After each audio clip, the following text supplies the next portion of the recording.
राज्य शासनाच्या वतीने प्रस्तावित झालेल्या अष्टविनायक विकास आराखडा अंतर्गत कामांना मोरगाव या ठिकाणी प्रारंभ झाला असून यासाठी सुमारे 7 कोटी रुपयांचा निधी मंजूर झालाय।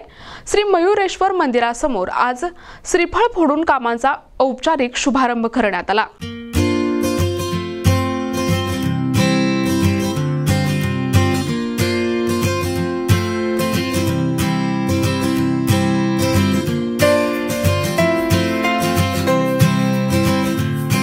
अष्टविनायक स्थान असलेल्या मोरगावच्या श्री मयूरेश्वर मंदिरात पुरातत्व विभागाच्या वतीने शासनाने कामाचा प्रस्ताव तयार केलाय। या अंतर्गत मंदिरात दगडी फरशी बसविणे, नंदी मंडपसह मंदिरासमोर भव्य पत्र्याचे शेड निर्माण करणे आणि मूषक मंडप ही दगडी शिल्पकलेची कामे होणार आहेत। आज याबाबत प्रथम मंदिरात एक बैठक संपन्न झाली। या बैठकीला ग्रामपंचायत पदाधिकारी तसेच चिंचवड देवस्थान ट्रस्टचे विश्वस्त जितेंद्र देव, केशव विद्वांस, ॲडव्होकेट देवराज डहाळे हे उपस्थित होते।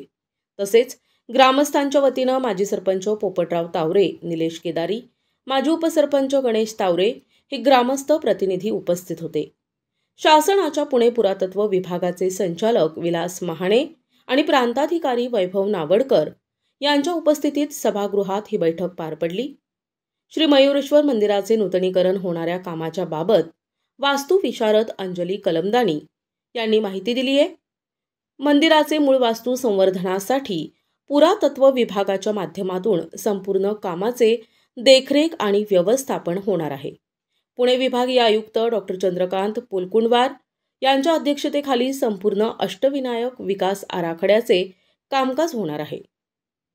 प्रतिनिधी मनोहर तावरे, NTV न्यूज मराठी, बारामती।